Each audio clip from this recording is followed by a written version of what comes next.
Bonjour à toutes, bonjour à tous et bienvenue dans votre journal des produits de bourse de l'Obsa, journal du jeudi 25 avril. En France, la Bourse de Paris a marqué une petite pause ce jeudi après deux belles séances consécutives dans le vert. Eh bien, le CAC 40 a quelque peu repris son souffle aujourd'hui, moins 0,06% à 3840 points pour l'indice hexagonal. Les causes de cet équilibre, eh bien, un PIB britannique en hausse de 0,03%, un chômage espagnol record de 27,16% et un flux important de résultats trimestriels, résultats que les analystes vont devoir digérer et donc cela va prendre forcément beaucoup de temps. Sur le front des valeurs, meilleure hausse de la journée pour Technip, 5,62% de gagné pour le groupe qui se dit optimiste quant à ses commandes à venir et ce dans toutes les régions. Le titre de Technip vaut ce jeudi 83,47 €. Et puis belle journée également pour Renault. Le constructeur français a confirmé ses objectifs annuels malgré un début d'exercice difficile. Chute du chiffre d'affaires de près de 12% pour Renault qui gagne néanmoins 3,26% aujourd'hui.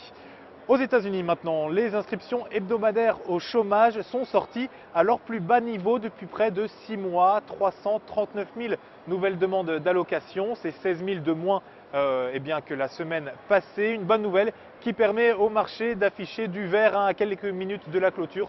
Le Dow Jones gagnait 0,24%, le Nasdaq et le S&P 500 étaient en hausse de respectivement 0,73 et 0,54%. Cette journée de mercredi était encore plus que les précédentes marquée par le signe des résultats trimestriels car un nombre important d'entreprises publiaient leurs résultats. Parmi ces entreprises, on retrouvait UPS, la célèbre société postale UPS, qui affichait un chiffre d'affaires en nette hausse grâce notamment à de très bonnes ventes pour la période suivant les vacances de Noël. Le groupe gagnait ce jeudi plus de 2,30% et puis dans quelques instants après la fermeture des marchés ici à Wall Street, ce sera au tour d'Amazon et de Starbucks de dévoiler leur bilan. Pour terminer maintenant, comme à chaque fois, la valeur à suivre et c'est aujourd'hui le groupe de semi-conducteurs STMicroelectronics. Le titre s'est affranchi d'un canal baissier en place depuis la fin janvier. Il dépasse actuellement sa ligne haute de Bollinger, militant pour une accélération haussière à court terme.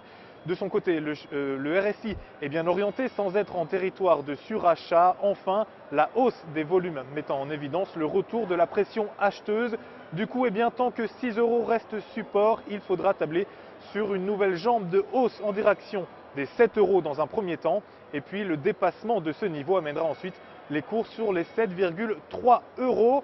La stratégie qui vous est proposée pour jouer cette valeur, c'est l'achat du Warrant Call STMicroelectronics à 4904 T d'Unicredit au prix d'exercice de 7 € et d'échéance au 6 décembre 2013. Voilà qui termine ce JT des produits de bourse. Excellente fin de journée et à demain. Au revoir.